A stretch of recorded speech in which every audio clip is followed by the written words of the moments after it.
দিকে দিকে ভেঙে পড়ছে বহুতল, বহুতল ভেঙে প্রাণও হারিয়েছেন বেশ কয়েকজন। এরই মধ্যে কেশপুরে উঠে এলো বেহাল স্কুলের ছবি। স্কুলের দেওয়ালে ধরেছে ফাটল, খসে পড়ছে চাঙড়। সেই স্কুলে প্রাণের ঝুঁকি নিয়ে পড়াশোনা চলছে শিশুদের, রীতিমতো আতঙ্কের ছবি স্কুলে।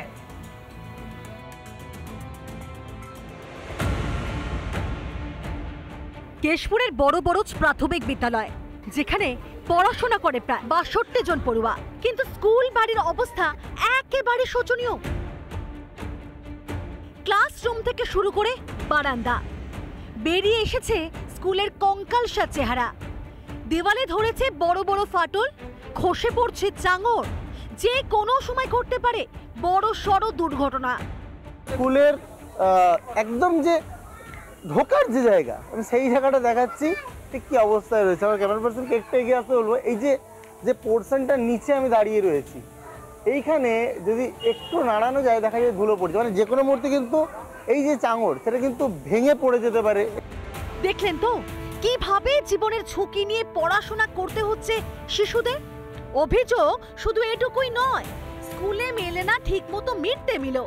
আর এই ঘটনায় স্কুলের প্রধান শিক্ষকের বিরুদ্ধে ক্ষোভে ফুঁসছেন অভিভাবকরা।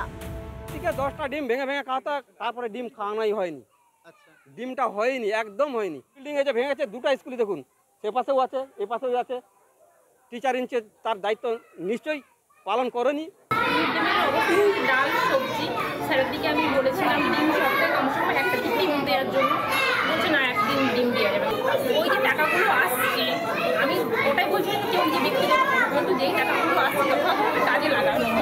ফান্ড না পাওয়ায় স্কুলে মেরামতি সম্ভব হয়নি বলে সাফাই স্কুলের প্রধান শিক্ষকের গলায়। মানে অ্যাকচুয়ালি এটা আমাদের পক্ষেও বিপজ্জনক, আর শিশুদের পক্ষে তো অবশ্যই বিপজ্জনক।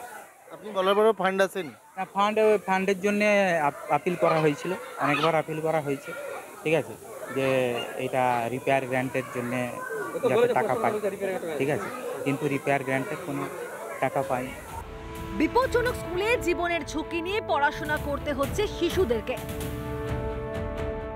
স্কুলে কোনো দুর্ঘটনা ঘটলে তার দায় কে নেবে? এই রকমভাবে কিন্তু ভগ্নদশায় পড়ে রয়েছে একের পর এক স্কুল। এই স্কুলগুলো যদি বিপর্যয়ের মুখে পড়ে তবে তার দায় কি সরকার নেবে? এই প্রশ্নটাই গ্রাউন্ড জিরো থেকে রাখলাম আমরা। আনন্দপুর থেকে ক্যামেরা পার্সন মৃন্ময়ের সঙ্গে সুদীপ্ত, রিপাবলিক। একের পর এক বন্ধ হয়ে যাচ্ছে শিল্প তালুক। সেই কারখানার জমিকেই কাজে লাগাচ্ছে রাজ্যের শাসক দল।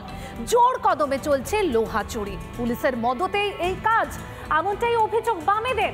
আর এই মন্তব্যে উঠেছে সমালোচনার ঝড়।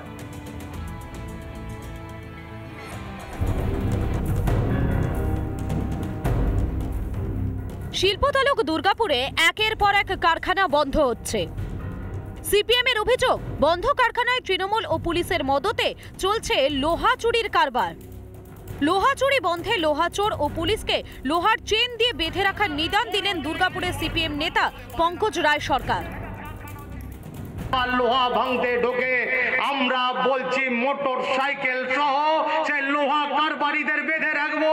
আর ওসি যদি হচ্ছে বাজাতে আসে, সে ওসিকেও হচ্ছে লোহার চেন দিয়ে বেঁধে রাখবো, কারণ ওসিকে টাকা দেওয়া ছাড়া কোনো জায়গায় লোহার কারবার চলতে পারে না।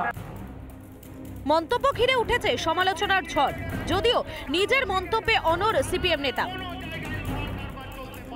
বলেছি লোহা মাফিয়ারা বারবারন্ত কারখানায় লোহা চুরি করছে, তা পুলিশের মদত ছাড়া, তৃণমূলের মদত ছাড়া, এবং এখন ট্রেন্ড আছে বিজেপিকেও টাকা দিতে হয়। আমরা বলেছি লোহা চোরদের আটকাবো, আর হচ্ছে লোহা চোরকে যদি বাচ্চাতে কোনো ওসি আসে তাহলে তো তাকেও তো আটকাতে হবে, সেও তো চোর। পাল্টা সিপিএমকে আক্রমণ শানিয়েছে বিজেপি। কারখানাগুলো বন্ধ করলো কারা?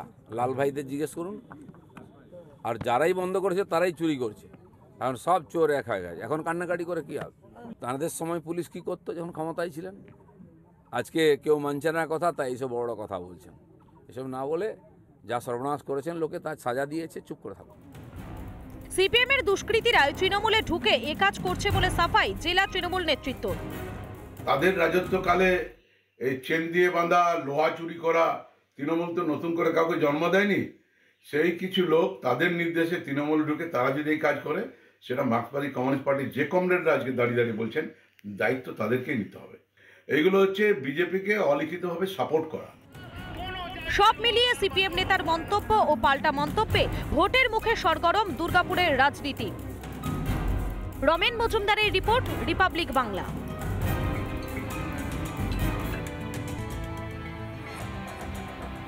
ভোট প্রচারের অন্যতম মাধ্যম হচ্ছে দেওয়াল লিখন, আর দেওয়াল লিখন মানেই বেশ কিছু নজরকাড়া ছড়া। ব্যতিক্রম ঘটেনি এবারও।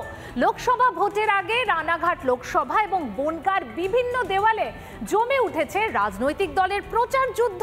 সবটাই চলছে ছড়ার মাধ্যমে। ছড়ার লড়াইয়েও জোর টক্কর চলছে তৃণমূল, বিজেপি, সিপিএম এর।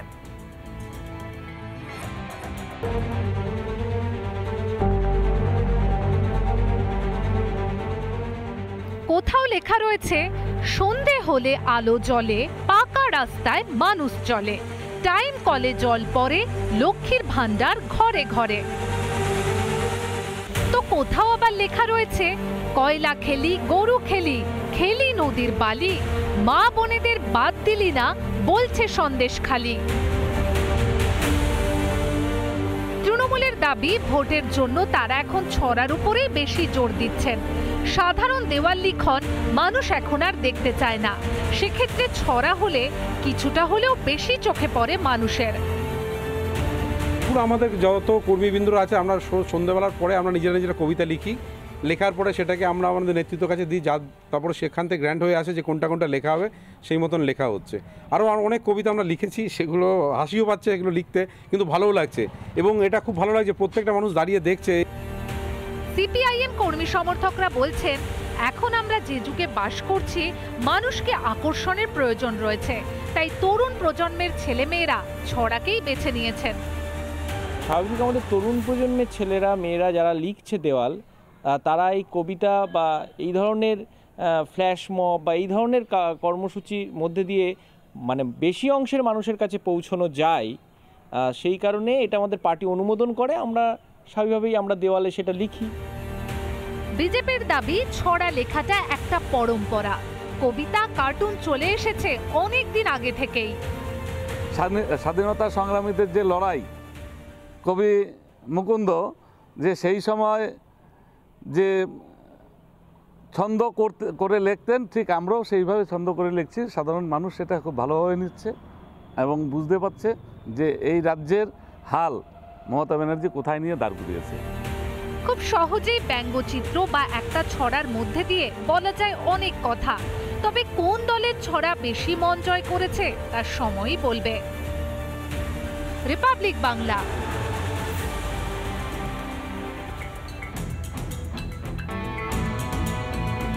আসানসোলে তৃণমূল প্রার্থী শত্রুঘ্ন সিনহার বিরুদ্ধে কে হবেন বিজেপির প্রার্থী, তা নিয়ে কিন্তু একাধিক প্রশ্ন ঘুরপাক খাচ্ছিল। তার উত্তর আজ পাওয়া গেল। বিজেপির প্রার্থী হচ্ছেন সুরেন্দর সিং আহলুওয়ালিয়া, আর বিজেপির প্রার্থী হিসেবে এস আহলুওয়ালিয়ার নাম ঘোষণা হতেই শুরু হয়েছে দেওয়াল লিখনের কাজ। দেওয়াল লিখনের কাজ শুরু করেছেন বিজেপির নেতা কর্মীরা।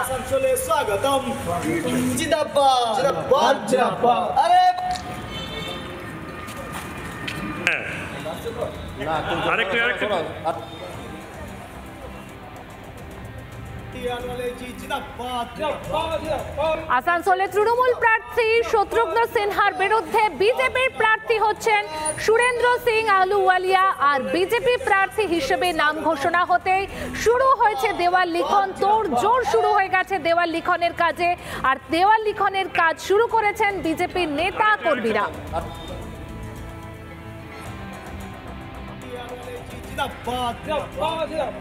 बीजेपी जिंदाबाद जिंदाबाद जिंदाबाद जिंदाबाद जिंदाबाद भारत माता की एसएस आलुवालिया के जगह आसानसोले स्वागतम जिंदाबाद जिंदाबाद जिंदाबाद अरे